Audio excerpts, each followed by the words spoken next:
Hey, what's up, everybody? I'm Jimmy McGill. Thanks for watching and listening to From Prison to Purpose. This season has had no shortage of phenomenal, dynamite, kick-ass guests who are delivering powerful stories of redemption, transition, how we overcame this darkness in our life to this just sensational place of living a life on purpose that we're at today. Like, that's how you go from prison to purpose. This next guest is somebody I met a couple of years ago at a recovery conference, and it has just been an absolute honor and privilege to share this recovery journey with him, this reentry journey. He's one of America's leading prison content creators. He has millions of followers, millions of subscribers. You probably know him best for yelling at his phone and voicing his opinion on people who prey on children. No need to hold you guys up anymore. JD DeLay, welcome to the show, bro. Jimmy McGill, what an honor. I've been wondering when you were going to get around to having me on, brother. I couldn't wait, man. Man, I'm stoked to be here. So look, man, I always say if every single state in this country had a Jimmy McGill, we'd be in a whole lot better shape, man. I'm such a fan of the work that you do. You are such an inspiration, and it's an honor to be sitting here with you today, man. You have my utmost respect. And thank you, man. The feeling is mutual. Plus, that beard, bro. It's on fleek, bro. You got the Sean Connery going on. I do, man. My insecurity kicks in. I think I look like Papa Smurf or Santa Claus. And so part of me wants to color it. And now I'm at this place. Okay, I'm 48. My youth is gone. It's time to pass down some knowledge. This is who I am. So I'm just rocking it. I want the Viking look like you. Yeah. With a little bit of salt and pepper, though. Yeah, no, I'm not mad at all. I'm starting to get some of them whites, bro, and I earned every single one of those because I shouldn't be here today, man. I should be in the dirt or I should be in a prison somewhere. Yeah. But I'm out here on the streets and I'm earning the white in my beard. I'm earning the white in my hair.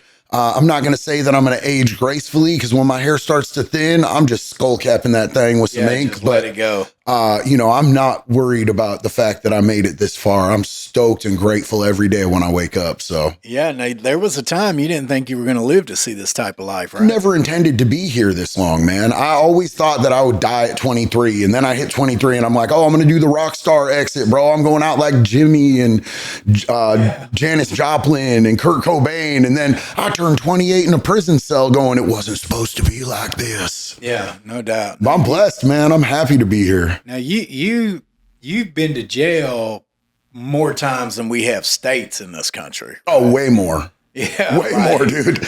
And then you did almost a 4-year bid in Oregon, right? Yeah, so I got sentenced to 39 months in the state of Oregon for UUMVs. It's unauthorized use of a motor vehicle, which is basically the same thing as a grand theft auto. There's just some states worded a little bit differently. Every single one of those had a high-speed chase associated with it. I don't know whether I was more addicted to methamphetamines at that time or adrenaline rushes. Yeah. I mixed them. Yeah, it's hard to tell the difference between good meth and a good adrenaline rush. Yeah, I was candy flipping the meth with the adrenaline rushes. Like, if I wasn't near death, bro, I didn't feel nothing at that point in time in my life. So I got sentenced to 39 months, and I did every single day of that. I had good time and earned time. And when they first computed me, they were like, this is your out date. And I just watched that just go boom, gone. Yeah. So, I did things the hard way. Some people would get to prison and be like, man, this needs to be my turning point. I'm going to start acting right. For me, I just wasn't there yet, man. I still had too much unresolved trauma. There wasn't any real options for programming or any mental health help at all whatsoever. Those are some of the things that I talk about pretty avidly on my platforms these days, because I think that I would rather have people come out the other end, because the majority of people who go to prison, bro, they coming back into our communities. They're going to pass our kids on their way to school. They're going to be our neighbors. So what type of people do we want to turn out, man? Do we want to turn out people that are more traumatized, that are more emotionally unstable, that are, have more mental health issues? Or do we want to try to get them to a place where they can be stable, come back into our communities, immediately start working, be leaders in our community, make up the damage that they made in our communities with their mistakes? To me, it's just a no-brainer, but I was never afforded that opportunity. But I always want to stipulate with everything, bro. I am not mad about my consequences. I earned every single minute of that time. And honestly, I feel like I probably should have gotten more time. I feel like Oregon went pretty easy on me for the way that I endangered my community. Not even for the things I didn't get caught for, just for the things I did get caught for. I think that I got a pretty light sentence. It was kind of weird because there were only 2 people sentenced the day that I went to prison. The dude that went before me, he was sentenced for 2 unlawful penetrations on a minor. 2 minors. It was 1 count for each minor. And one of them was 4 years old. And it was a little boy that he forcibly penetrated. And he got 6 months in county jail and 6 months of probation. And when I heard that, first off, I was appalled. I was disgusted. I was angry. But I'm also a selfish, self-centered person deep inside when I'm scared, bro. I was like, this judge is sweet, man. You know what I'm saying? Like, if he just gave him that for that, bro, I might just get some county time. I already got some time served on this thing. I might get out, next month or something. If he can touch a child, you're sure going home. Yeah, but he gave that dude 90 days to get his affairs in order, to go do, 6 months. And then when I went up there, he told me that he was going to give me the 39 months that I was going to get out. I was probably going to go right back out to the streets doing meth, and that I was going to die. And my mama's standing behind me crying, bro. You know what I'm saying? I'm like, I wasn't mad about my sentence. I was mad that he treated me like that and that he made my mama cry. Really, the sentence I probably earned more, bro. Yeah. 39 months wasn't enough for me to get my stuff together anyway. It's funny. I was talking to Danny the other day, and he was like, I'm glad that I had to serve, I think it was 15 or 17 years. Yeah. He was like, if I'd have got out at 10, I'm not sure I'd have been ready. So. Yeah, those big bids, they tend to get you right. You know what I mean? Like I'm gonna be real with you. I went to prison 6 times, right? And I did 2 years in the juvenile prison system before I went to adult prison 6 times. So I got a total of 15 years in the Arkansas Department of Corrections, right? Mm-hmm. And it was all on small time. The biggest bid I ever did was 4.5 years. Right. I don't think the revolving door situation gets anybody better, dog, unless there's services. It didn't work. And then I know people that did 12-year bids, 17-year bids, 18-year bids, never went back. Yeah. They set you down Indian style for a little while, and you just looking at these walls, and you're like, man, what do you think the biggest challenge, JD, with the prison system is? As far as sentencing goes. As far as sentencing, yeah. It varies state to state. I'm really encouraged by states like Florida and Louisiana and Tennessee, where they're putting life in prison, the death penalty, things like physical and chemical castration out there for sex offenders. But, I think that sentencing, bro, I think we put an emphasis in a lot of states more on our property and things like that than we do the safety of our women, our children, our elderly, our disabled. And that makes me sick to my stomach. But I think that also it depends on what you want to do. Do you want to be punitive? Are you trying to punish people, or are you trying to be restorative? Are you trying to restore people to a state where they can, get out and be healthy?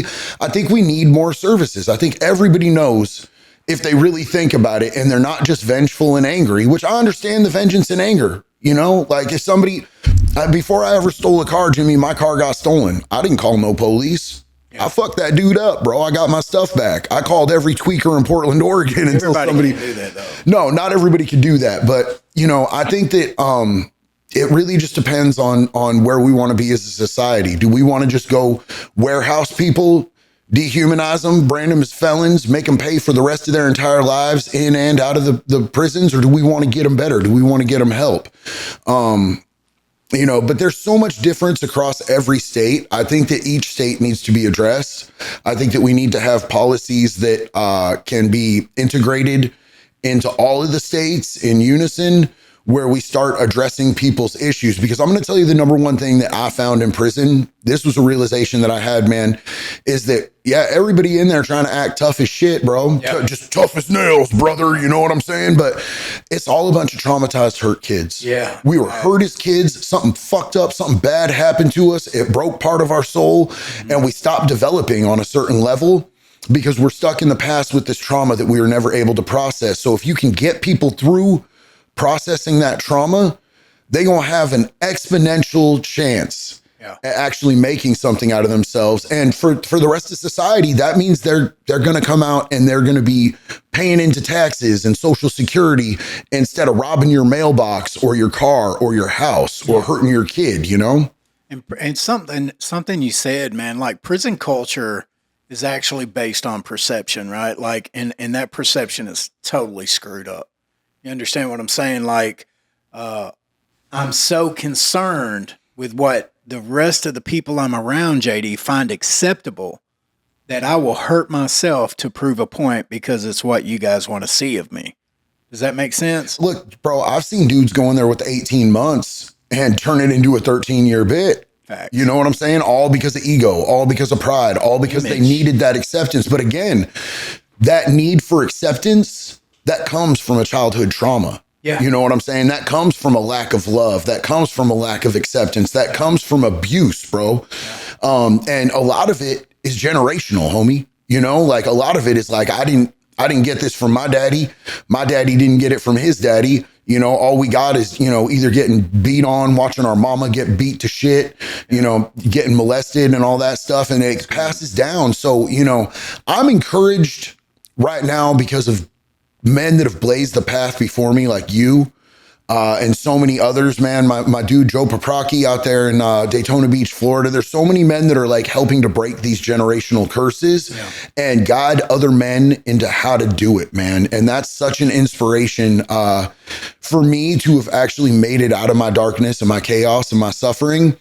And to be able to be a person who gets to reach back like those who reached back for me and help pull me out. Mm-hmm. I don't think there's any greater calling, man. The purpose that I found in my life was when I got to use my story, which my story objectively for 20 years, if not longer, was chaos, crime, damaging everyone around me, damaging the community around me, putting the people who loved me through hell, undervaluing myself, putting myself and everyone around me in terrible situations. It's just garbage, bro. It's shit. And I thought I was balling out because I had money and I had dope. But where I found my purpose was that I could use that story, which didn't mean a damn thing, to now turn it to be a voice, to be able to reach people that are there and they can actually hear me because they know that I've been there and they can see where I'm at today and it can give them that glimmer of hope. That's where I found meaning and substance in my past. And God gave me that, bro. Like there's absolutely no way in hell that I made it out of that situation that I was in without divine intervention. When I look back on it now, I'll be mad as hell to get arrested, boy.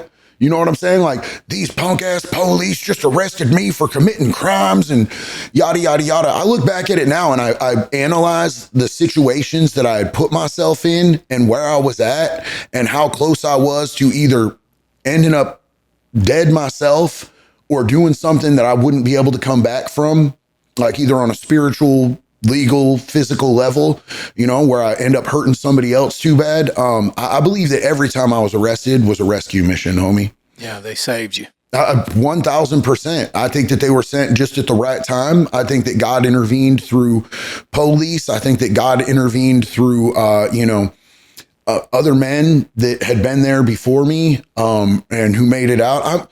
I remember one time, bro, I was out stealing a car, bro, and I got in it and I was turning the ignition. I used jiggler keys. You know what I'm saying? Yeah. Normally I can get in a car in about, 10, 15 seconds and then I'm gone in another 10, 15 seconds. This one was giving me some trouble and a dude knocked on the window. He was a big old cracker, bro, just covered in tattoos.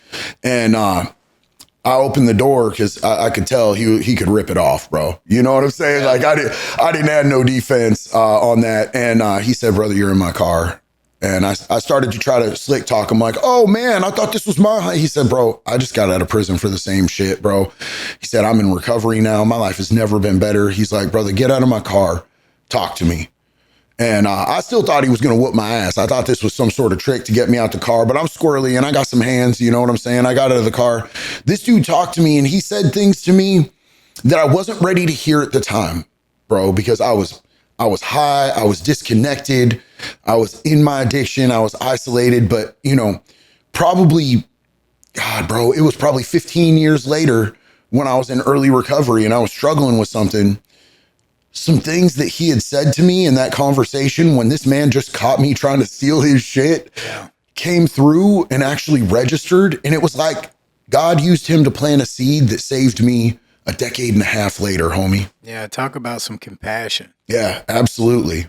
Yeah, he had a right to want to mess you up, you know what I mean? And instead he wanted to help you. I wouldn't have blamed him, bro. I was sucked up like a Safeway rotisserie chicken at the time. Yeah. And dude was on swole. He was definitely, he wasn't just out there, living off them trays while he was locked up. And I'm pretty sure he had gotten out and started juicing. He was a big old boy, bro. Yeah, well, you know what they say, JD, hurt people, heal people. Bro.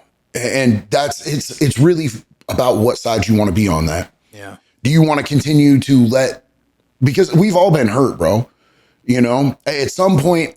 So I was molested at 6 years old as a child. Mm-hmm. And I acknowledge that sent me on a path at an early age because I wasn't able to process that. I didn't know how to process that. I grew up in a very Christian home in the 80s in California. And you know, it's loosened up a little bit. There's still a huge stigma, but the stigma around if you're gay, you go to hell. Yeah. You know, I thought as a 6-year-old child, I thought another man doing some stuff to me beyond my control made me gay. And I thought I was going to hell. And I didn't want to talk to my parents about it. Masculinity and everything. Bro, yeah, I didn't know what was going on, but I just knew that this was something that was too big for me. You know what I'm saying? It was way too big for me. So that definitely sent me down a path, and there's no fault of mine for what that man did to me, but I carry fault in the fact that I carried that around and I used it as a permission statement, as a sad, sorry excuse to hurt other people, to hurt myself, to just be walking damage, bro. So there's a lot of different types of tweakers out there, bro. I know you know this. Yeah, so let's talk about this for a second, right? Because I experienced some sexual abuse too from a male babysitter when I was around 9 or 10 years old, and I carried that with me for decades, right? No lie, I shot dope over that very incident for 23 years, JD. Yes. Bro, every time I relapsed, I was like, well, you know, this happened to me. This is my reason. This is my excuse. Right. And it wasn't until I found recovery and a man was mentoring me named Steven. He was sponsoring me, and Steven was an older black cat. He had been in the joint 3 or 4 times. We related in a lot of areas. And it wasn't until we were unraveling the layers of Jimmy to find out, okay, why do I do the stupid, sick, crazy things that I continue to do? Why do I keep throwing my life away? Why do I care so little about me that I will just throw my entire everything out the window, right?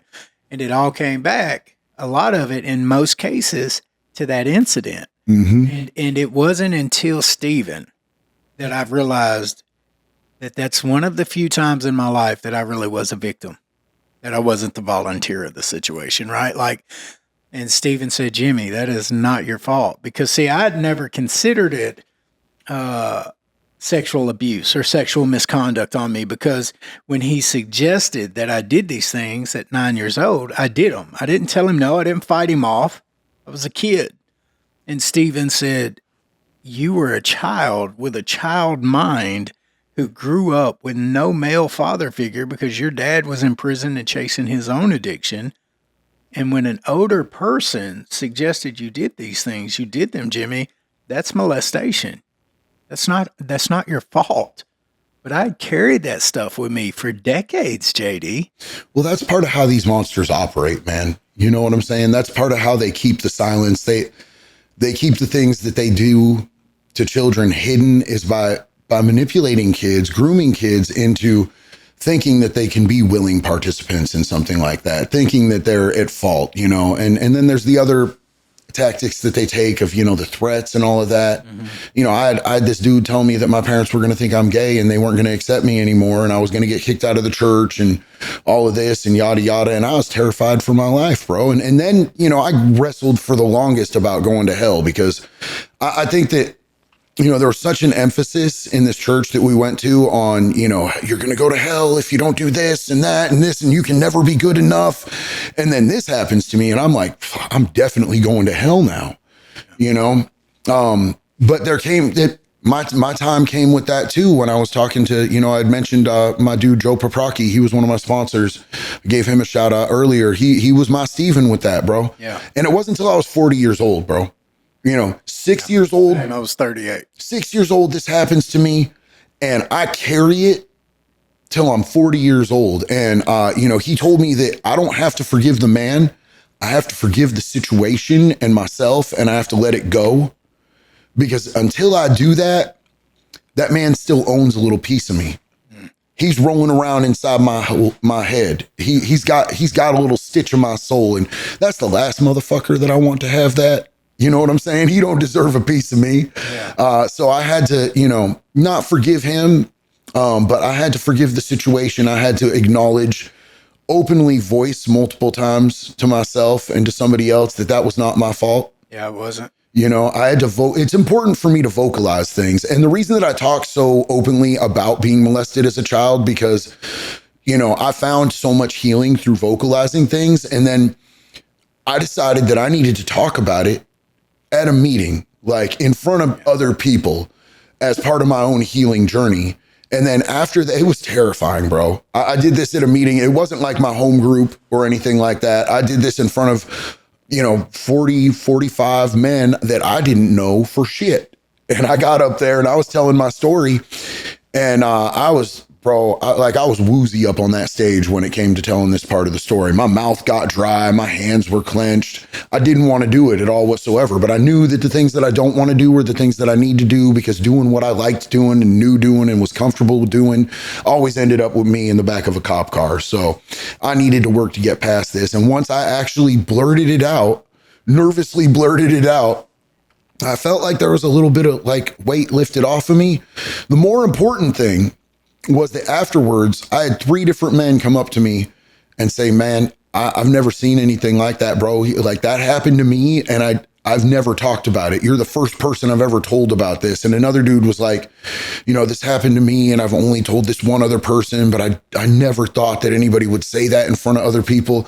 It's an important thing for men to feel safe coming out and saying that. So I'm not trying to trivialize anybody else's struggle, but there's so much stigma for a man to be sexually abused by another man, at any age, particularly for a male child to be sexually abused by another man. There's another layer of stigma there. Yeah. And it makes it so hard to talk about. And that's part of what keeps us so sick. So I say it out loud, and, I don't know about proud, but I say it out loud. Yeah. and I voice it, so that maybe other people will feel safe and comfortable voicing it too, because that's where I found my healing, bro, was really by out louding it. Yeah. Not only does it sound like you found personal freedom from speaking that, but you helped other men find some freedom when you did that. Yeah. And even if they don't speak it, bro, just for them to know that they're not alone in it and that they're not at fault in it. Yeah. So that saying, misery loves company, right? Like, everybody associates that with some bad situation or circumstances, but misery really does love company. No matter how bad things are, no matter how miserable you're feeling, how depressed, how sad, how crappy the situation is, it's never as bad as it could be if I'm not going through it alone, right? Like, absolutely, if someone's there with me. And that's where the birth of the saying misery loves company actually comes from. Mm-hmm. We're not meant to go through these struggles by ourselves. You know what misery absolutely hates? What? Being of service. Yeah. And that's my main, that's my sword, bro. Yeah. That's my sword. Insurance policy. Yeah, absolutely, bro. If I start to feel depressed, if I start to feel miserable, if I start to realize that I'm like getting in a slump, bro, I go do some shit that has no benefit to me at all whatsoever, other than just doing the right thing. And I go help people, bro. I go get in the mud and help people. That is 100% my sword against falling back into those old feelings that drive me back to using. And my shield is I strive and I struggle every day with gratitude and humility. Yeah. Those things make me happy. Like, I'm just stupid happy. I'm like a puppy who just got a new toy happy. most of the time. You know, and honestly, those are the things that I pray for every morning when I wake up. Every morning when I wake up, I pray for gratitude and humility, and I pray that the Lord will use me as a channel. Just say something through me so that just the right ears can hear it. Because like with a big platform like I have, I know that there's going to be a lot of ears throughout the day, and I ask God just to, you know, just speak through me in a way.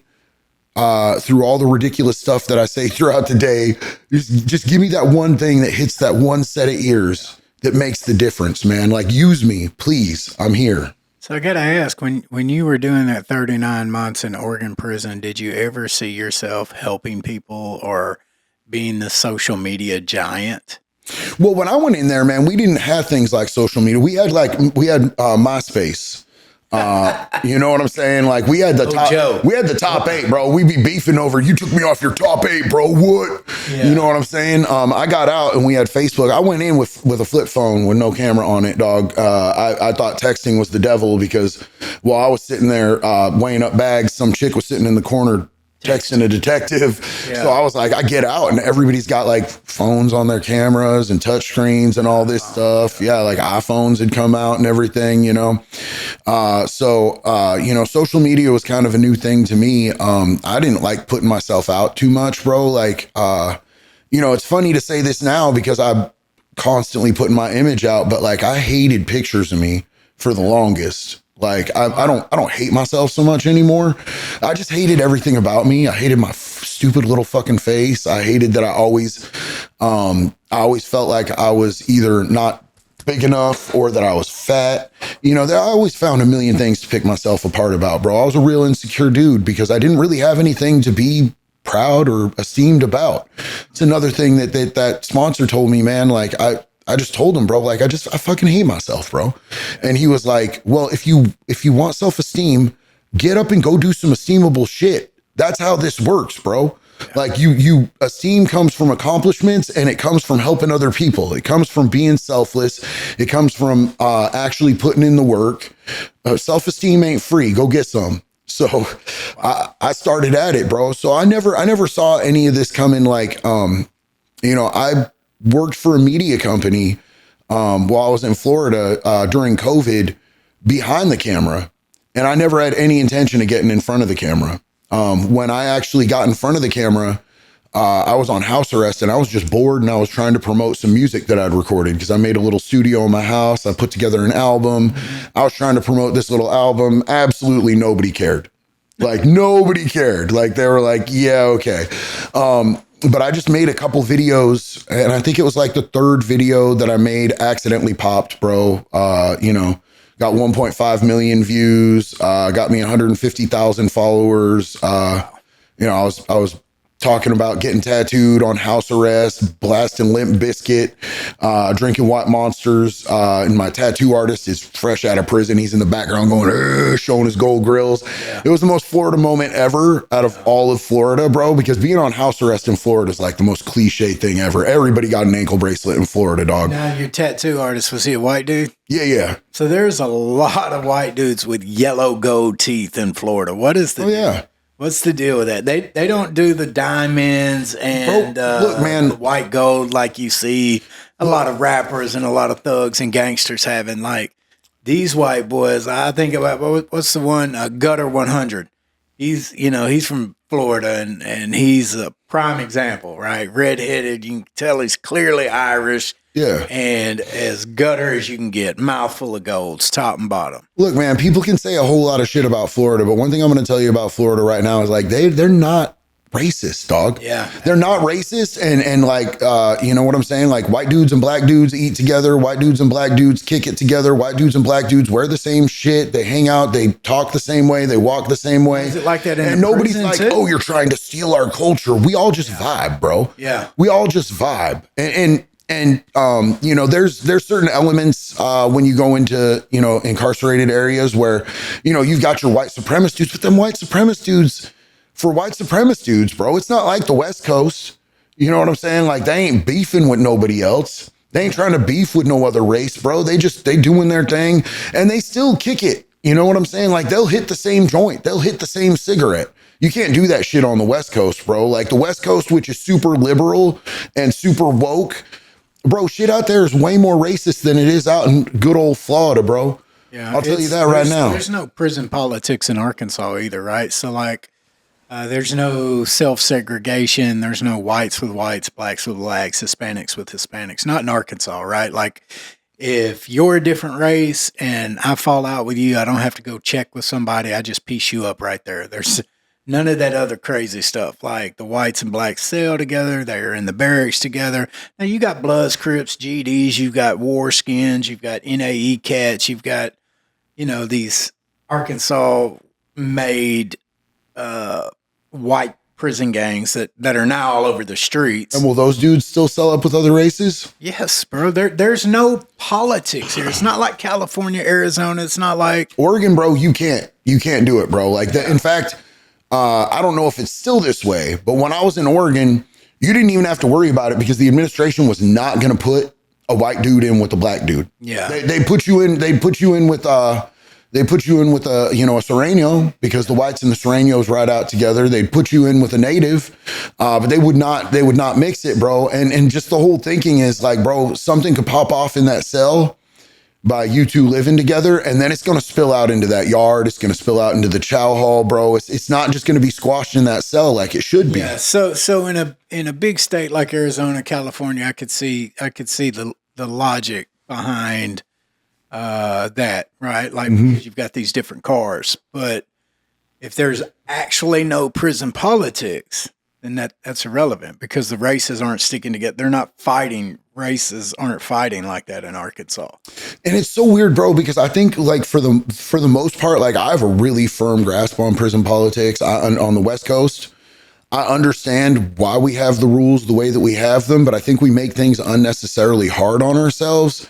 But, a lot of that stuff was born out of, bad shit happening, sexual assaults. You know what I'm saying? Dudes don't get raped often out on the West Coast. You see that shit happen in Arkansas? There's a lot of homosexual stuff in Arkansas. Yeah, but I mean, I don't care about that, bro. If dudes want to get down, let them get down. But non-consensual shit like that. Yeah, there's been some strong arms happening in Arkansas. Not a lot, but I'll put it to you this way. Now this is a specific sick case, but some cats that I did a lot of time with in Saline County Jail actually physically forced themselves on this mute and deaf dude that they didn't like. Murder, dog.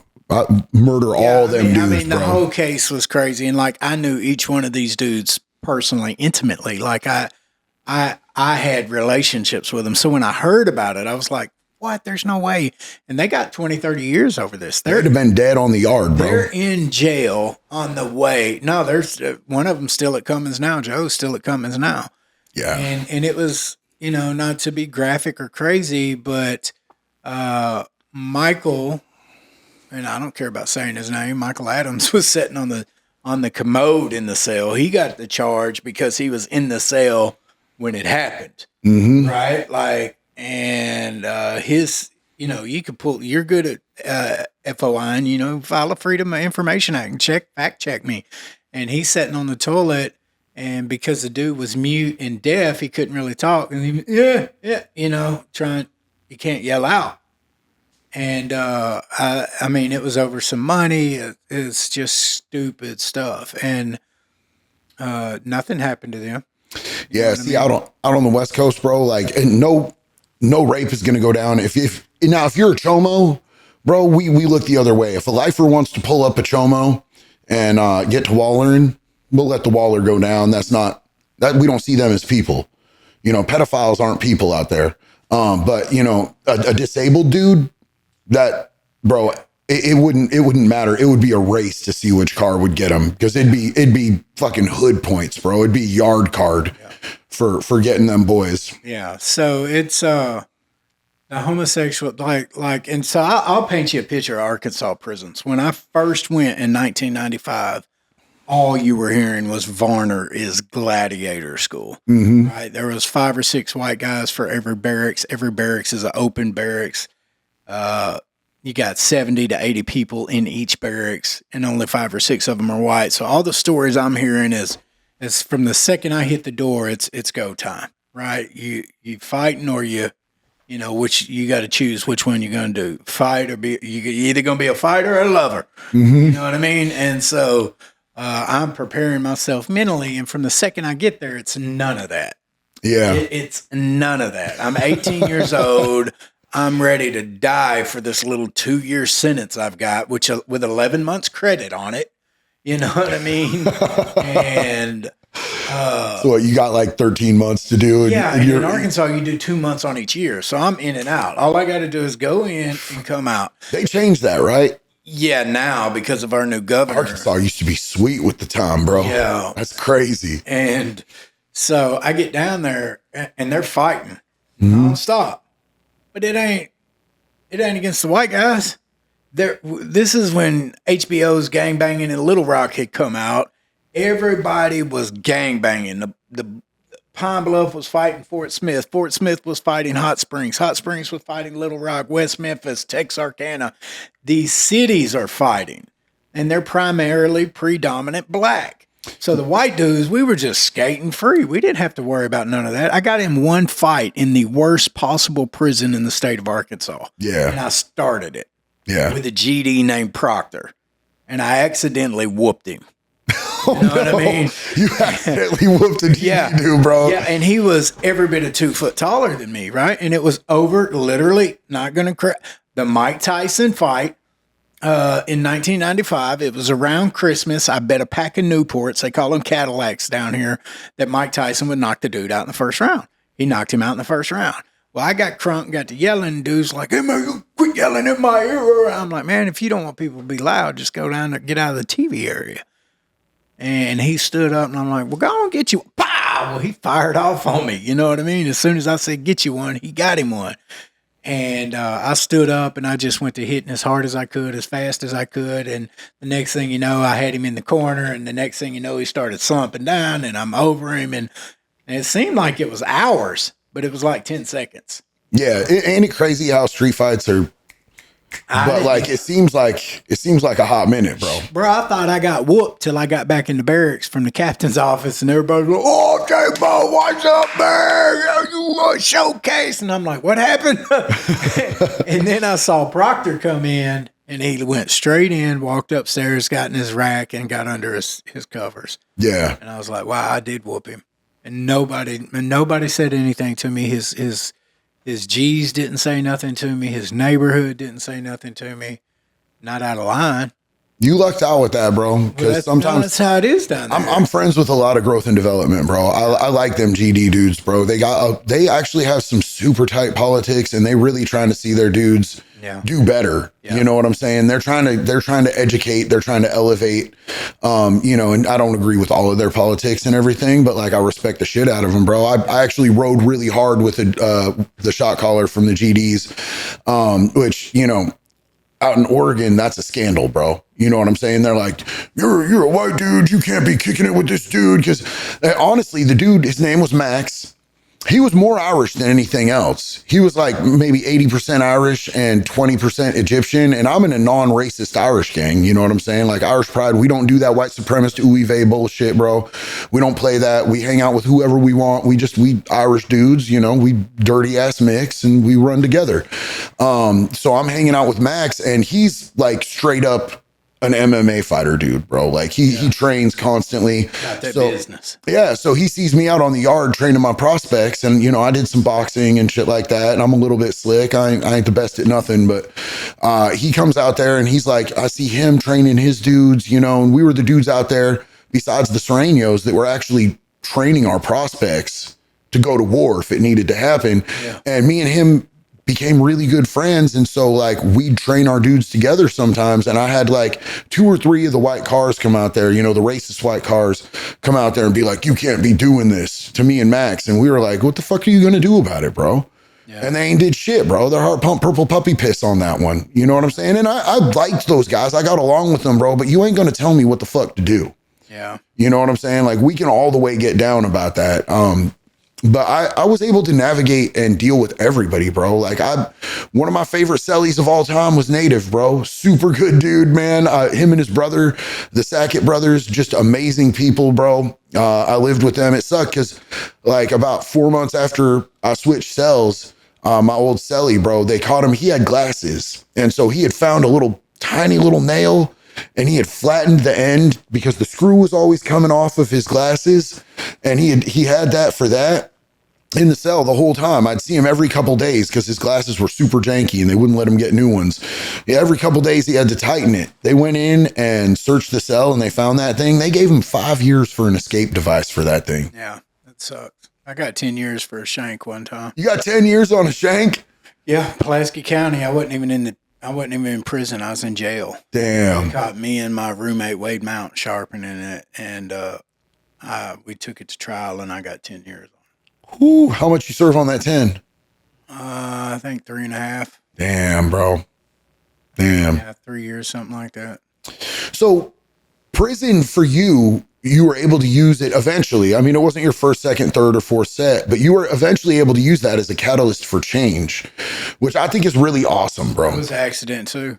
It was an accident. Yeah. I didn't have any intentions of coming home and getting straight. So what was that moment?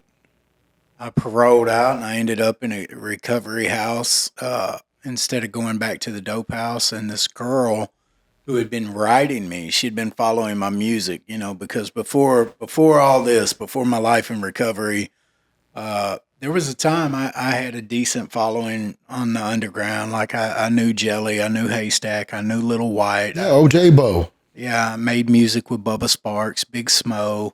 And I did shows with everybody. And so this chick had been following my music and she noticed that I hadn't posted, I hadn't released anything, and she did a prison search. And so she started writing me. Well, she got me accepted into this recovery residence, which is the only reason I was able to make parole. Mm-hmm. Now, when I get there, she calls me. She's got like 18 months clean. And she's nowhere around today. This was before I met Chelsea. And she's like, hey, I'm going to come get you and take you to a meeting.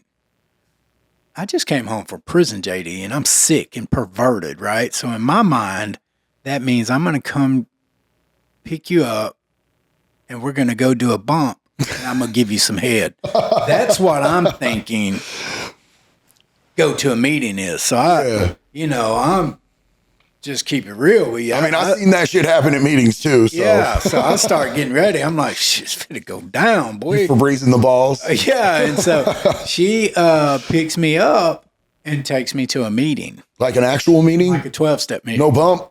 Yeah, no. No head?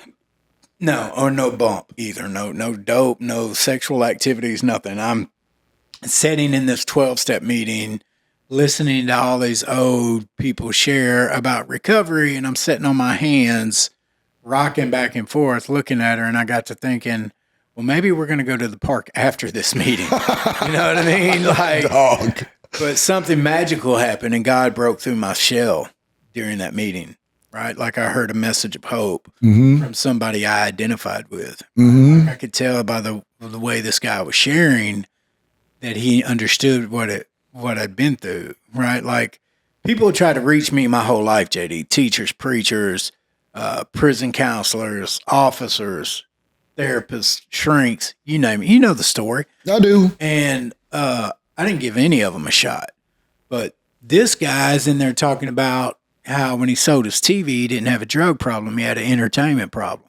That shit made sense to me. The next thing you know is like when I sold my food stamps for a sack of meth, I didn't have a drug problem. I had a hunger problem. I'm like, man, this is talking about me. Well, the last thing I sold in my addiction was a stolen car that I thought was mine. And I sold it for a little bit of meth, right? And so he's like, when I sold my car for some meth, I didn't have a drug problem. I had a transportation problem. And it just hit me in my face. And in that moment, all the denial that I had spent my life trying to say I wasn't a drug addict, nothing was my fault. In that moment, it all hit me in the face. Mm-hmm. And I experienced the identification process of recovery. And I was like, oh my God, I'm a drug addict. Now I don't even want the head or the bump. Take me back to my sober house. Right. And from that moment on, it was, I I can see God's fingerprints in my life all through my life. All across it, bro. Every shootout, every burglary, every robbery, every bump I did, every time I thought I did too much dope and was going to overdose and would start praying. I can see God throughout the history of Jimmy McGill to making me what I am today. My pride was my obstructor, bro. My pride was my downfall every single time. Like, so I had every single reason why I wasn't a drug addict. I've never been homeless, bro. Yeah, but you've been to county jail more than most people have been outside of the state. Yeah. You know what I'm saying? I'm never broke. You steal. Like, what is that, bro? You rob, you lie, you cheat. I had all these illusions of grandeur that, like, I wasn't just another one of those people in those rooms. And, the first time that I actually went to the sober living that saved my life was voluntary, because I had just gotten in a high-speed chase in a vehicle, a rental vehicle that was registered to me. They had called out the chopper. I had thrown a pistol out the window. I had thrown a bunch of dope out the window. I had thrown a bunch of credit cards and IDs out the window. And we ended up crashing the vehicle and running through this little bit of swamp. And I covered myself in palm fronds and passed out, right? Because I had eaten a bunch of dope. I ate as much as I could possibly eat and threw the rest out the window. Yeah. So I overamped and I woke up just like, yeah, I gotta go. Is that dogs? Do you hear dogs? And it was at night. I woke up, it's like broad ass daylight. I knew that, like, there was a huge trail leading back to me. So I figured out, I'm like, I'm going to get in front of this. Yeah. I'm going to go put myself in sober living. That's the manipulation, bro. Yeah. Like, I'm going to manipulate the outcome by acting like I'm actually trying to change something. And so I called a friend who worked at a sober living, and he set me up like 3 appointments because I was stuck on stupid, bro. You know what I'm saying? Like, I couldn't even show up to a drug deal where I was making money. I'd be making money on some shit, and people are calling me like, I've been waiting for like 7 hours. Where are you at? I'm coming over the bridge right now. That's what you said 7 hours ago. But I finally rolled up. I like this chick passed out at my house, and I left her a note that said, your car will be in the parking lot of this sober living. I gotta go. Yeah. And I rolled up to the sober living with fake piss in one pocket because I knew they were going to UA me, and a small scale and an ounce of dope in the other pocket because I was going to get clean, but I was still going to hustle. I could just stop doing dope and just sell it because, I have that in me.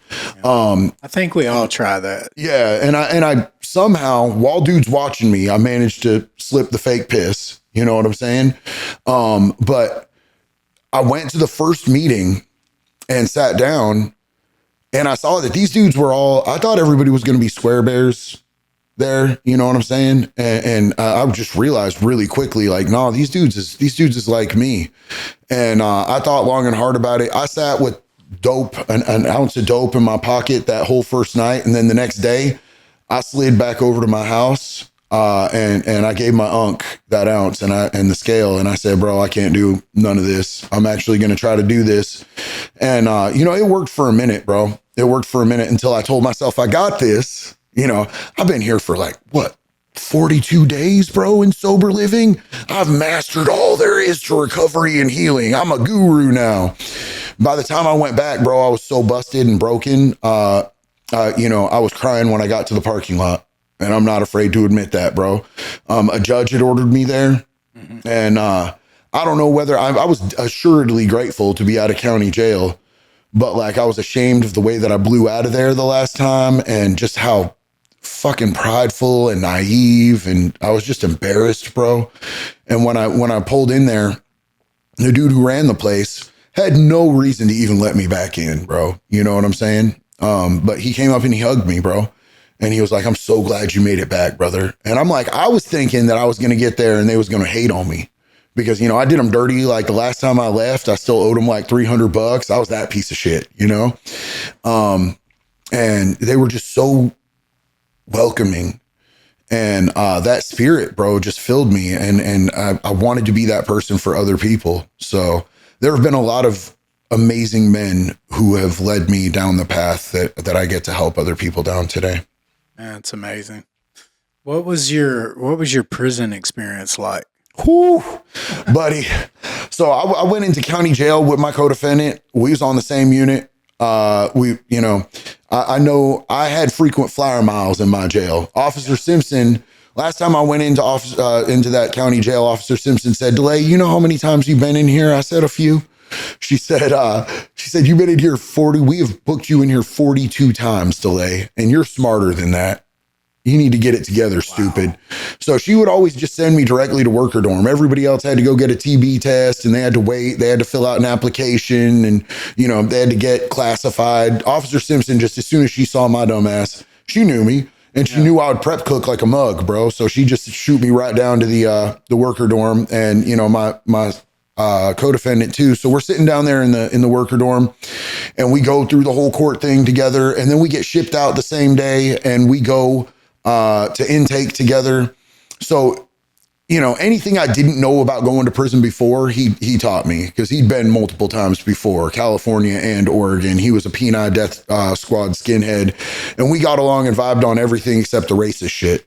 I'd always make fun of him for that, and he'd be like, "I'm on your side, stupid, you're white." And I'm like, "I'm pink with red polka dots, dude. I ain't even one of you." So, I kind of knew what time it was.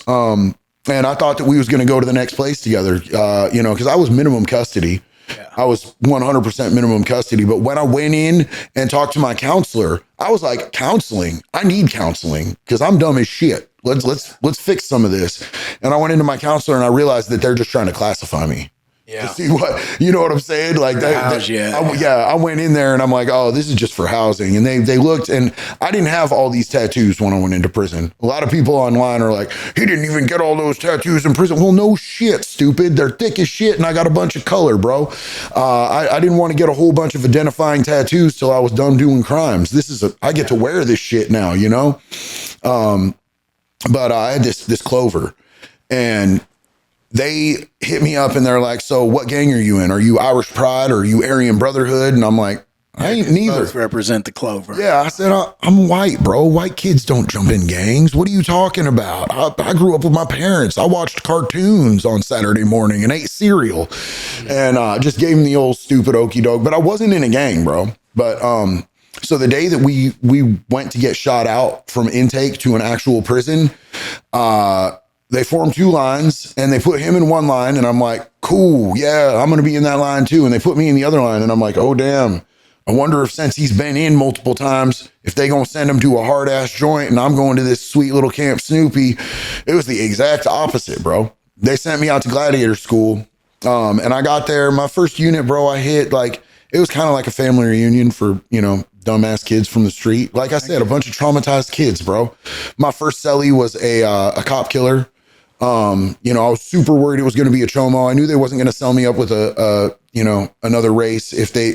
On the West Coast, if they sell you up with somebody that's another race and you're a white boy, you got to get that dude out your cell. You got to fight. You got to do something. I didn't want that my first day. Also, if it's a chomo or rapo, you got to go straight to town. And I get there and I ask who my cellie is, and they're like, "Oh, he's a good dude. He's a cop killer." And I'm like, "All right, sweet. I'm set." So I go out to yard for the first time. And I'm not on that yard like 15 minutes before somebody gets killed in front of me, bro. I just bled out on the yard. How'd that make you feel? I was in a place where I wanted the action at that point. You know what I'm saying? Had you ever witnessed anything like that incarcerated? Because at this point, you've only been in jail. I hadn't seen it incarcerated, but I've seen people get murked before that. Yeah. You know what I'm saying? But this was pretty brutal. This little ass gay dude, clearly flamboyantly gay dude. These three dudes come up to him, and one dude, he's like fully slung back, big ass dude. And, it was clear that they were in a gang. My first day on the yard, I didn't need to question that. They came up and they were talking to the kid, and the big dude's poking his finger in the kid's chest. And the kid goes like this. And then he puts out his left hand to shake. And dude puts out his hand to shake, and dude rips his arm up. The gay starts stabbing him in the armpit, bro. The kid started stabbing. Yeah. He got the guy like 4 or 5 times in the armpit, gave it a good pull. Yeah. And there's an artery in there. Yeah. And this dude bled out. Yeah, this dude bled out before they could even get medical there, bro. Like there was a trail of blood when they dragged him off the yard. and shit. And that type of stuff happens out at Snake River. You know what I'm saying? But you know, that was like kind of like oh shit, okay, I'm really here. Yeah, I've seen stabbings at every Arkansas prison I've been in. Yeah. Like that happens at the friendliest prisons. What was the funniest thing you saw in prison? Bro, there was as far as funny shit, I would say so. Like, do you guys have torpedoes out there in Arkansas prison? You mean a crash dummy? Yeah. So you know, you get a rapo on the payroll or a chomo on the payroll where, you know, you still beating the shit out of them, but they paying you not to kill them, and you own them and you get to do whatever you want to them. And every once in a while you'll have a lifer come up and be like, is he yours? Can I buy him? And you're like, you trying to fuck on him, bro? 3 bags of coffee. He's yours. That type of thing. So, we ain't got that. what? No, we ain't got that. You got that? There's some people in the box, but there ain't no selling them and stuff like that. Oh, we do whatever to them. They're not people, bro. They're not even livestock, bro. We don't got nothing for them. So, there's a huge over at OSP. There's a huge soccer field, bro.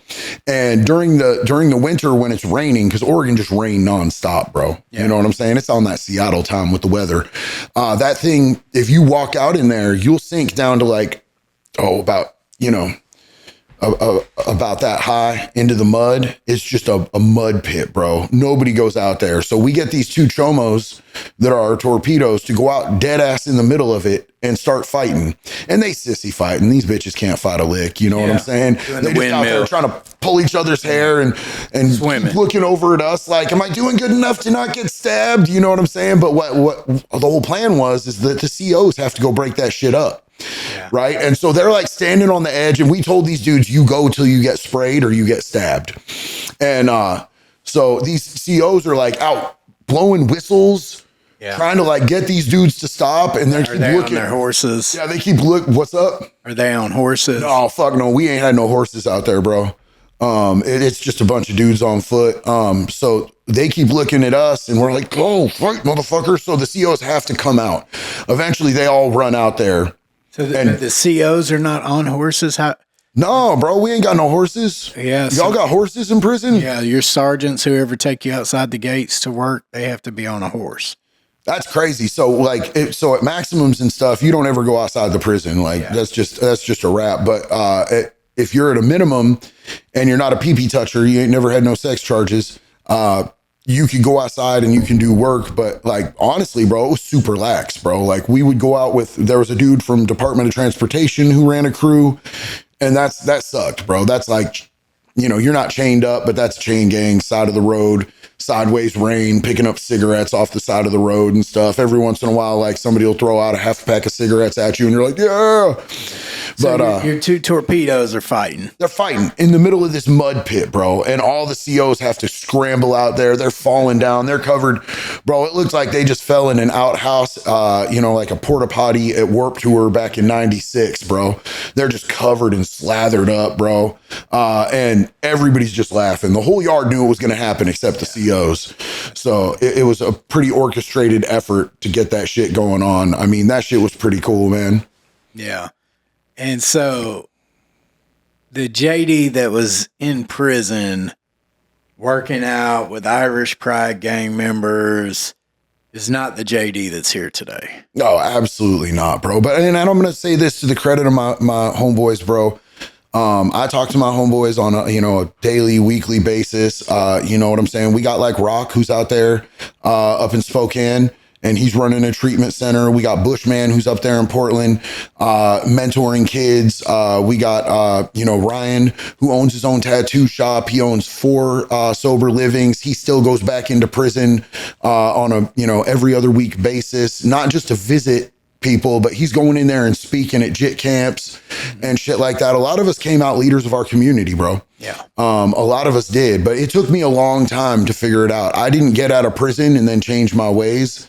I got out of prison and I fucked up for another, long, hard set, bro. It was another windy ass road. I caught 2 more cases, beat 1, even though I was dead guilty.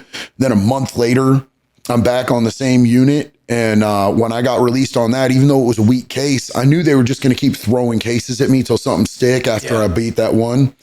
So I ended up just leaving and being a fugitive in the state of Florida. And I had every plan of getting clean in Florida. I was like, I'm going to go to Florida and get clean and sober because all my problems are Oregon, bro. I've done too much dirt here. I know too many people here. These people are trifling. Everybody always offers me dope, yada, yada, yada. They want to see me keep coming up because I keep everybody else paid. I had all these delusions of grandeur, and I thought everybody around me was the problem besides me still at this point. So I move out to Florida and tell my friends in Florida because apparently Florida is where everybody in Oregon goes to run if they got charges. So by the time I got there, just little old Eugene, Oregon, bro, there was the apartment complex I moved into had like 7 or 8 people that were fugitives from Oregon. It was pretty hilarious. And I told them I was going to get clean. I was going to stay clean. And I was going to do it in Florida. And they're all like looking at me like, yeah, good luck, bro. That's dumb. You don't come to Florida to get clean. Yeah, no, the Florida's not the spot. I mean, there's a lot of treatment centers there. So like, I understand why people would think about that. That's where the home of the body brokering started, right? The Florida Treatment Centers. Bro, there was the whole yellow gold rush, the body brokering, all of that stuff, bro. They were charging insurance companies like $1,100 for every UA. It's crazy, bro. Crazy. Like our PE, clean or dirty, was worth more than its weight in gold out there. But I fell back. I did good for a while, but it wasn't like I'm in a program, I'm in recovery, I'm going to meetings, I'm taking accountability for my shit, I'm processing my traumas, I'm doing something every day to build my recovery. None of the things that I needed to do was I doing. I was just avoiding meth, working and drinking because I still was under the delusion that I can drink and, not end up having bad consequences come sooner or later, and I can maintain that for a while, but I'm not actually being like my best self. Yeah. I'm just, slowly ticking a time bomb away until some dope comes across my way when my inhibitions are down. So what is your view on recovery now? Is it abstinence based? I mean, what's your recovery look like? Well, if you're talking about my personal recovery, I'm completely abstinence based, not a purist. I drink caffeine and I hit my little vape every once in a while. So I'm not a purist and I don't judge anybody else for what they do, man. Like I support 420 sober. I support MAT treatment. I support whatever works for the individual. Myself, it's abstinence, bro. Yeah. And it has been since July 25th of 2019. Yeah. I've got over 5 years, no drink, no smoke, no nothing. I was on mental health meds for a little bit in early recovery because I was so fucked up with all the different stuff that I was putting in myself, mainly meth, bro. But I had ideations that almost killed me, bro, when I was in early recovery. I don't think anybody should have the ability to classify mental health meds as somebody not being sober because they're on medicine. I don't either. I know that a lot of people do. That's correct. I think those people are stupid as fuck, personally. I think they need to worry about their own shit. Look, I hate that because me and my wife are both people in recovery from substance use, alcoholism, and mental health disorders. Mm-hmm. I take mental health meds, and I am 100% abstinent. Right? Yeah. I don't play. Don't play with me. I don't drink. I don't smoke. I don't snort. I don't one peel, one puff, one nothing. And without my medicine, you'd be dealing with a monster. You know what I mean? It's same with my wife, right? Like we have disorders that we have to deal with. And anyway, but it's that's crazy for people to try to judge people for mental health medicine like they're a psychiatrist or a doctor. And look, man, it's none of my business what other people's opinion about me or my recovery are. I'm not in a place anymore where anybody even tells me what their opinion on my recovery is, except maybe some yahoos and internet comments and stuff like that. But bro, they say way more wild shit than that. Yeah. And that's cool, man. I'm not stressing or tripping because I know myself and I genuinely at this point in my life, 90% of the time I actually love myself. Yeah. It's a daily struggle. I'm building that self-love stuff, but I got to self-like and I'm doing pretty good on that. And there's most of the time I love myself. What do you think about the drug laws? Right? And so here's one thing people ask me a lot, JD, is, okay, Jimmy, why do you do what you do? Why do you fight so hard for prison reform and reentry? Right. And my answer is always going to be because I've got more friends in prison than I do graduating college. And I'm tired of seeing corrections being used as a mental health parking place for my population of people. Bro, speak that shit, man. Yeah. And it's the drug laws, I think, are a problem. You know, I'm not saying don't hold us accountable. Prison saved my life. Prison helped me get clean. But it wasn't until I was offered services upon reentry after being held accountable. If you're going to lock us up, we need some services. And giving me 100% on a 20-year sentence for possession of drugs is not helping. You're causing overcrowdation. I mean, that's crazy Possession, shit. you mean manufacturing, delivery, Any of it. 20 years on possession of drugs? Any of it. That's jacked up. So look here, I'm gonna be real honest with you about this because I have personal experience with what just happened in the state of Oregon. Okay. You know, Oregon decriminalized dairy stuff. Yeah, they did. And they had a plan in effect that was, you know, sort of modeled after what other countries have done successfully. But you know, it's the state of Oregon, so of course they fucked that up right proper. The plan I've was seen to have data from it. Yeah, it's horrific, bro. Yeah. The plan was to have treatment services available. You know what I'm saying? If you got Instead of hit with incarceration. instead of incarceration. And you know, if you got hit with a possession, they were going to hit you with $100 ticket. If it was more than 7 grams, right? Like you could have up to a quarter ounce, and it was considered personal and non criminal. Yeah, it had to be under. It depends. I think it depends per substance. You know what I'm saying? So fentanyl is going to be a different weight than methamphetamines, and you know, cocaine and all of that. They're, you know, different weights carry that different threshold of consequences as to whether or not. But you know, you would, if it was a personal amount, whatever substance was deemed a personal amount, you would get $100 ticket.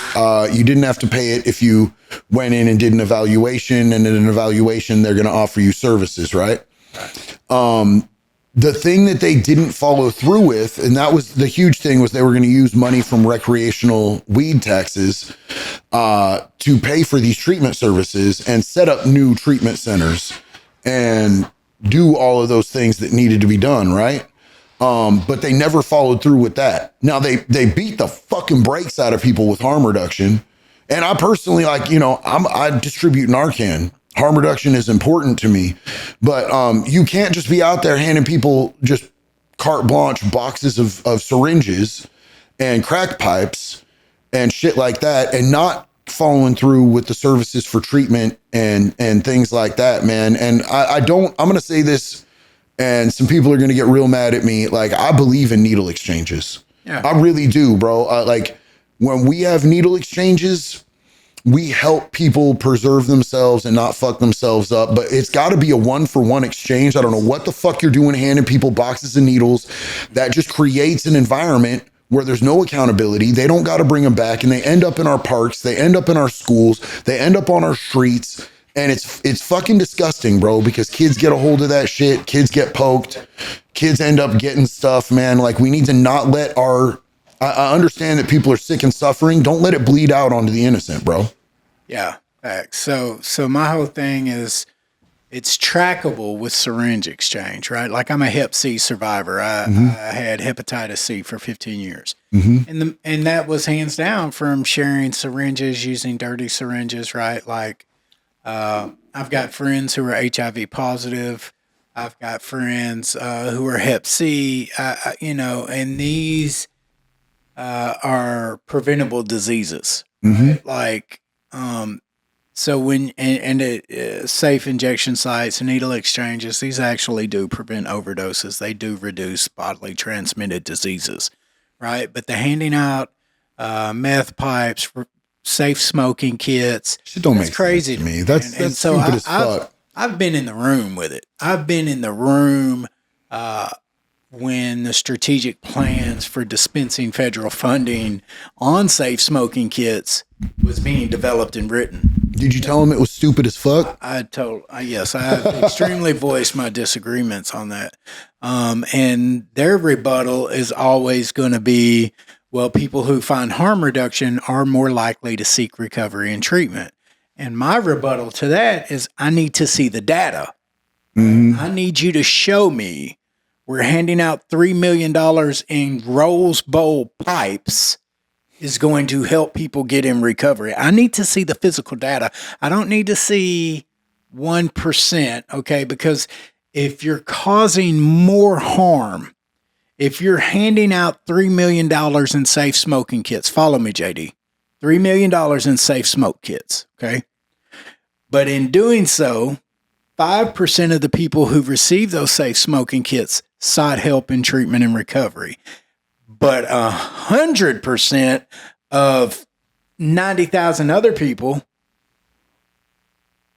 have worsened because of receiving these, right?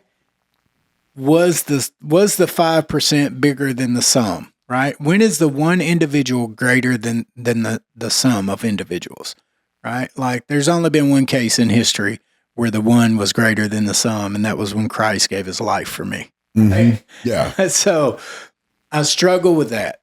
And I've had a number of arguments with the federal government about that. I've had a number of arguments about, I'm at a harm reduction clinic in Denver when we were out there doing the intersection guidelines for where does recovery and harm reduction intersect.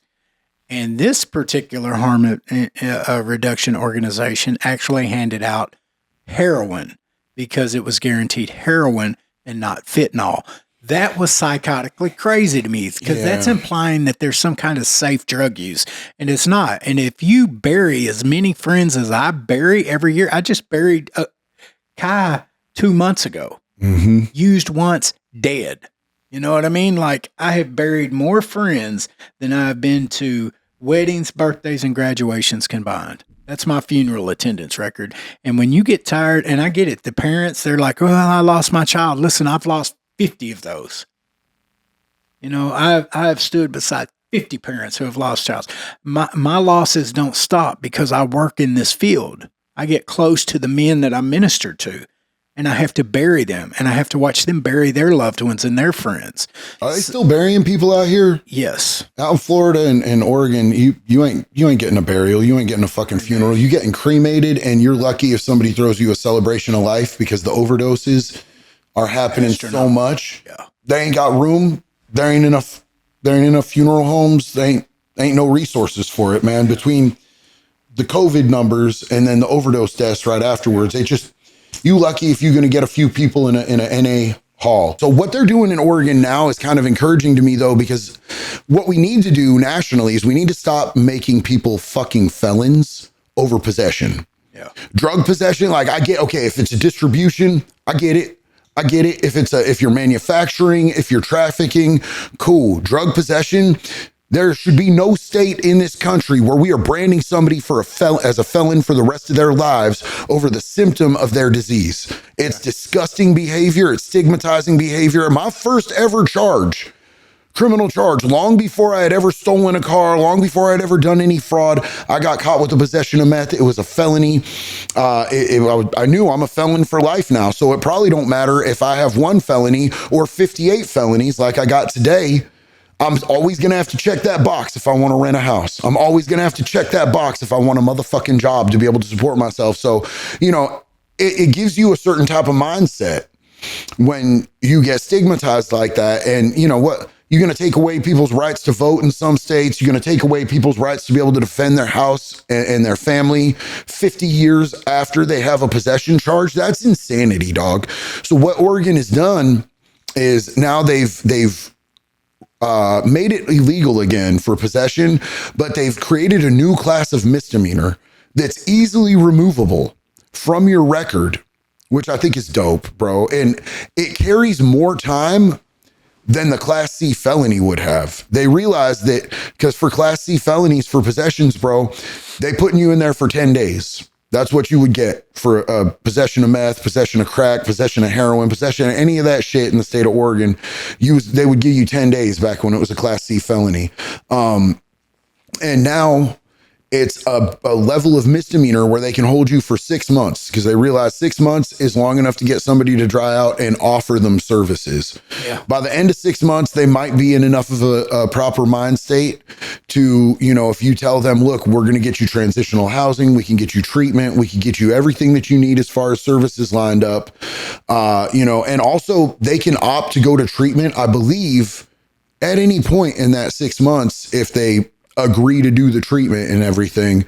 So they've gotten it a little bit more nailed out in theory in what they passed in the bill that they passed. That's what it says. But you know, their last plan sounded real sweet too on the front end. And then what we ended up with absolutely devastated our communities. It did zero good, bro. You know what I'm saying? And it just sort of threw gasoline on the fires. But I'm hopeful that maybe they'll get something right.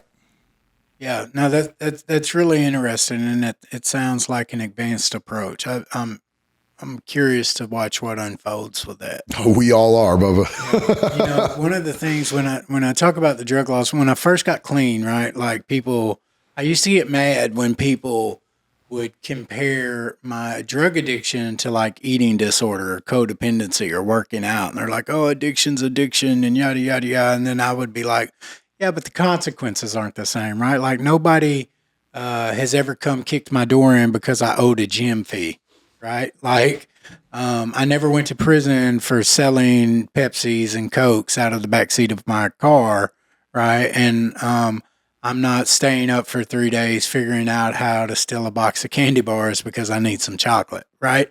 But my perception has changed over the years. Right, working in this, I'm not in a faith-based bubble anymore. I'm not in a 12-step bubble.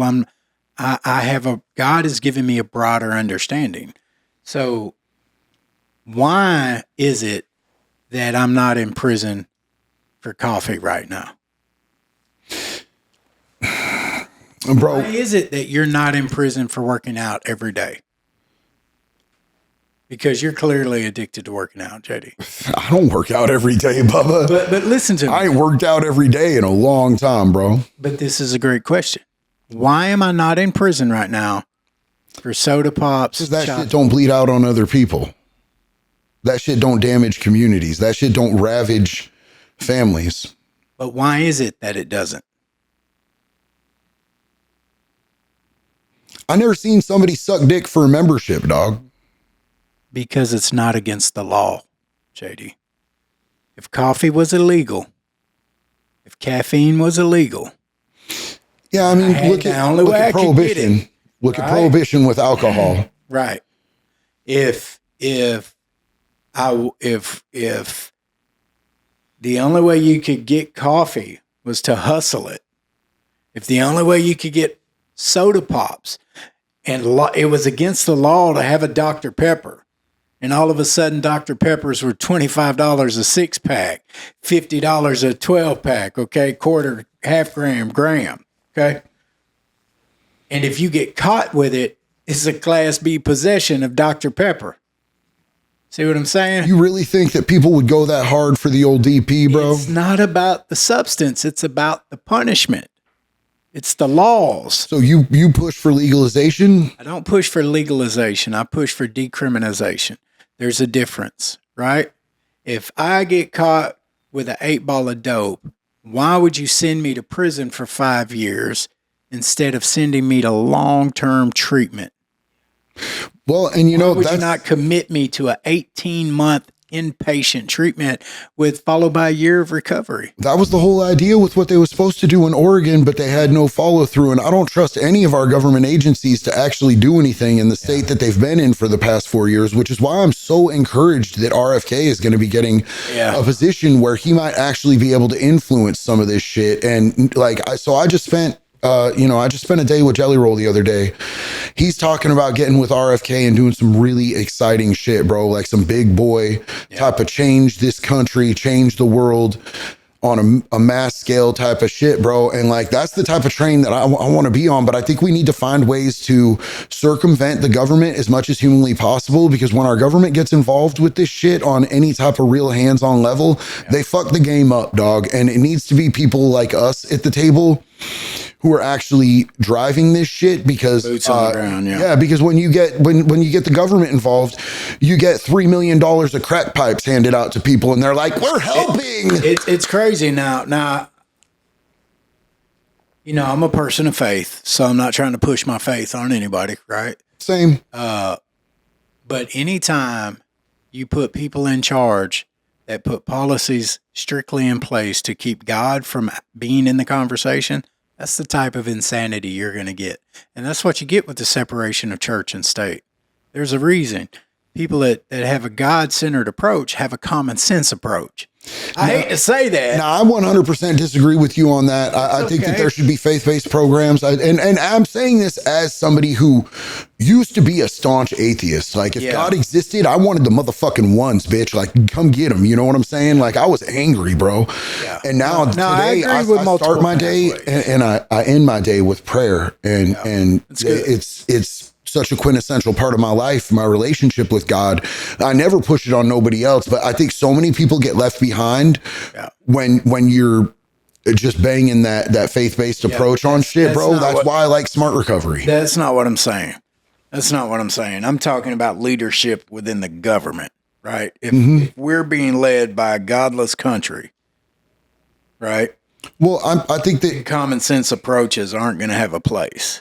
I think that we've got plenty of people in our government that have at least claimed to have faith. You know what I'm saying? I'm not going to ever judge another man's faith unless it's like Joel Osteen, punk ass bitch. But you know what I'm saying? Or those Westboro Baptist bastards. But you know what I'm saying? Like there's plenty of people that are in our government who are very clear that, you know, they believe in God and they have faith and all of that. It's not something you're starting to see more of that for sure. Oh, dude. Yeah, no, this next 4 years is going to be a whole lot different, bro. This next 4 years is going to be a whole lot different, for better or for worse. You know what I'm saying? I think that there's pluses and minuses from my personal opinion on how I'd like to see our country run. On every angle, bro, every side. There's not one person I think you could put in charge of this country that I would think that I would agree with everything that they're trying to do. But I'm excited about some of the things as far as our recovery community, as far as the health of our children, as far as hopefully getting some of these maggot sex offenders some real punishment, bro. Instead of just giving them probation or house arrest, let's get these motherfuckers off the streets where they don't harm more kids, cause more trauma, start whole new generational circles of curses. You know what I'm saying? Let's actually like start cleaning up the problem. And hopefully, you know, with RFK in there, who I don't agree with everything RFK has to say. I agree with certain aspects that are key point issues for me, like how we deal with recovery. That man's been in recovery 40 years. He still goes to a meeting every single day. He gets up, he prays, he eats breakfast. He works out, and then he goes to a meeting. And that dude, bro, he's 70 years old, and his physique looking better than mine right now. Can I ask you a personal question? Yeah, Bubba. Do you feel like your hate for child predators stems from your personal sexual abuse that you experienced as a kid? I think so. Okay, that 100%. Yes, there's a root there, but it's also in seeing them get away with this shit and get a slap on the wrist and go right back out there and do it to other kids. And, you know, it's the way that they've been. It's not even, my hatred for them is not even just all for them, bro. It's for the devices in government that let them continue to damage kids over and over and over again with almost zero real punishments. You know what I'm saying? Like it's not as bad out there in Florida. You get hit on a child under the age of 13, you're eligible for the death penalty, bro. You definitely can get natural life for that shit. That's great. That's all I want to see is I want to see there be some real consequences. You know what I'm saying? I know that we talk wood chipper on my channel and everything, but like, you know, I know that's over the top and that's like a metaphor. That's a little crazy. That's called a murder charge, bro. Well, you know what you going to jail, bro. Okay, look, so when I was 6 years old and that man did what he did to me, I got a motherfucking life sentence, Jimmy. My life has never been the same ever since. And every child who goes through that, they get a life sentence. They get to carry that and wear that for the rest of their life. No matter how much work you do, your life's never going to be the same after that fucking pervert uses you for his sexual gratification. If a dude can get his dick hard for a motherfucking child, he's a fucking creature. And I do think we should bury them, bro. But like, of course, wood chipper's over the top. I think that we need to start making very bold lines about protecting our fucking kids. Who are we as a country If we can't even protect our innocent, bro, if we can't protect just the basics, our children, our elderly, our disabled, our women, if we're just letting monsters slide and ice skate on this shit, bro, what does that say about us? It says we're weak punk pussies who don't handle business. And I think it sends a message to these predators that it's fucking open season. And we need to change that open season and flip that shit back around, dog. And I'd like to work within the law to be able to do that. Let me make that clear. I'm not encouraging vigilantism on the internet. Boy. You asked me a question. You asked me to be honest, bro. I'm glad that you were. Yeah. Do you feel better saying all that? I say it all the time, Bubba. No. I say it all the time. It was very inspiring. I say it till I'm red in the face, dog. No, I don't see a whole lot change very often. I see certain states doing the work that needs to happen and certain people. There's some truth in what you said. I carried my sexual abuse with me for a couple of decades. Like I said, I got high for 23 years over the shame and guilt that I felt for that. Like it was my fault. Yeah, Bubba. No. Yeah. Yeah. JD, I'm so glad that you came on the show today. You have been probably the most entertaining guest that we've had. Like, you are high energy, amazing story. You've been clean 5 years now? Yeah, I've been clean a little over 5 years, man. I've learned not to count days. I don't count weeks. I don't count months. I keep track of years. You know what I'm saying? I just wake up every day, just inspired. Like literally inspired. You know, there's days that I lost a kid in 2022 to fentanyl poisoning. He thought he was doing a little bump of cocaine to sober up a little bit because he was celebrating that he had just had a major win in his life. He just graduated barber school, got an incredible job. You know, he wasn't even a one of us like that, bro. You know, he had dabbled a little bit, but he wasn't a junkie. He wasn't a tweaker. And so I fell into a pretty deep depression, but even in depression, bro, I have purpose. And that's why I think the name that you have, From Prison to Purpose, is so important, because that purpose, bro, keeps me going. And, you know, I didn't know that I would be able to stay sober through something like that. I had things in my life that were my like, oh shit, if this happens, please everybody rally around me, because I don't know if I'll be able to make it through sober. You know, I told my wife, my incredible wife, who I don't know how I landed that, but thank God, bro, every day. And I told my sponsors, you know, when my dog dies, when my parents die, well, I lost the dog and I made it sober through that. Rest in peace, Olive. Losing a kid, bro, you're just never ready for that shit. Yeah. You know, and, I made it through that sober, bro. Yeah, and it was because of the purpose end, bro. I heard you speak about it shortly after that, like turning that pain into purpose for other parents. That's pretty admirable. Well, I talked to my whole family before I went with saying anything online about it. And I said, what do you guys think about me trying to use Alan's story to be able to reach other people and maybe inspire some other people to carry Narcan? Because Narcan distribution, I know I talked a whole heap of shit about certain people at harm reduction in certain aspects, but I believe in harm reduction, bro, 100%. And, you know, I've been distributing Narcan for years now. I was doing it years before we lost Alan. Just nobody had any when he needed it. So they all said that they knew that Alan, they knew his heart. They knew that if he could help one person with his story, that's what he'd want to do.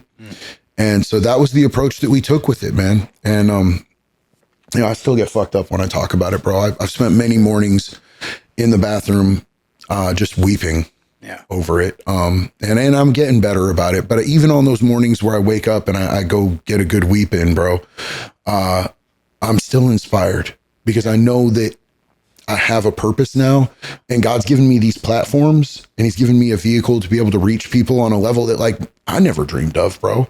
Like, really, I never thought nobody would want to listen to a dusty ass old convict talk his shit, bro. But people get hyped about it. So, you know, it's pretty amazing. And I get to work with people like you, who you've made an impact on the state of Arkansas that very few people could have come in at that time frame and gotten to accomplish what you've accomplished. Like, I mean it when I say it. If every single state had a fucking Jimmy McGill, bro, we'd be in a whole lot better place right now. So it's been such an inspiration to be able to, this is my second time out here to see what you're doing with Next Step recovery houses. Did I say that right? Yeah. Yeah. Next Step Recovery Houses. And, you know, I got to see it, you know, a year and a half ago and see it where it is today. Bro, you build villages. Yeah. You build villages, and it takes a village to get someone into recovery and to help each other through recovery. You know, I know we all know that addiction is being isolated and that recovery is all about connection. And you are a great connector, bro. Like, you connect so many different communities of people and you tighten their bond, and it's incredible to see. So I thank you for bringing me out here again, Bubba. Yeah, you're absolutely welcome, and thank you for coming. We always like to give our guests the last minute or so to just kind of look in the camera and say whatever last minute thoughts you have. Speak your truth to whoever your audience is. What do you want to leave them with? So look, I was as bad as you can get, man. I seared my conscience to the point where I didn't feel a damn thing. I've got 2 suicide attempts. I've got incarceration bi-coastal. You know, I don't know if I'm bipolar or not. I never got that diagnosis, but it kind of would make sense. But I've got bi-coastal incarceration. I've been to county jails all across the country. I've been to prison. You know, I've buried more friends than I could possibly ever count. And I just want you to know that if somebody like me could get it together, as lost and as fucked up, I got 58 felonies on my record, bro. I know Jimmy got pardoned. I don't see that happening for me. I got 2 different states. The state of Florida don't forgive and they don't forget. But if someone like me could get it together and do it, anybody can do it, man. I'm not ever going to tell anybody that it's easy, because it is definitely not easy, but it is 100% doable. It is 100% worth it. And I always had this idea when I was out there using, before I actually got into recovery, that the people in recovery judged me and that they looked down on me, and that, you know, they, just like the rest of society, thought that I was, you know, out there just a junky piece of shit. And I learned really quickly how quickly the people in recovery will embrace you while you are still high. Reach out for help, whatever it takes, wherever you're at. There are people who are willing to meet you where you're at, to love you for who you are, and to get you the services that you need. But the way that this works is we can give somebody the tools, but in recovery, everybody builds their own house. You're going to have to put that work in. You need that skin in the game, because when shit gets rough, if you don't have that skin in the game, you're going to fold up like a lawn chair, baby. You know what I'm saying? And that's why everybody has to build their own house. I encourage you to find a program that works for you, whether it be 12 steps. You know, you got the NA, you got the AA. Smart Recovery is one of my particular favorites, because I need to know the semantics of why I'm fucked up, how I'm fucked up, how we gonna fix this. And Smart Recovery is based on, you know, the neuroscience and the psychology of addiction and recovery. And it gives you tools to be able to break it down. Cognitive behavioral therapy was a really huge introduction into my recovery, my daily recovery program. But that's really, at the end of the day, what it is for me. I need a daily recovery program where I'm doing something for my mind, something for my body, and something for my spirit. And if I don't feed those 3 aspects every day, they start to wilt and wither, and I'm headed right back to where I don't want to be. In the back of that cop car, wondering how'd I get here, really sucked up about the whole situation. So recovery is absolutely possible. It's absolutely worth it. And there are people out here who will help you. Find you a Jimmy McGill, find you a JD, find you any of these amazing people out here who will help you through it. And we'll guide you, man, as long as you're willing to put in the work yourself. I love each and every one of you. I want you to know I believe in you, and you're worth it. Thank you, JD. That was awesome. Hey, I want to thank everybody for watching and listening today. And until next time, please go like, follow, subscribe, hit the notification bell on whatever platform you listen on. Spotify, iTunes, Amazon, YouTube, you name it, we got it. Love you guys, and we'll see you next time on From Prison to Purpose.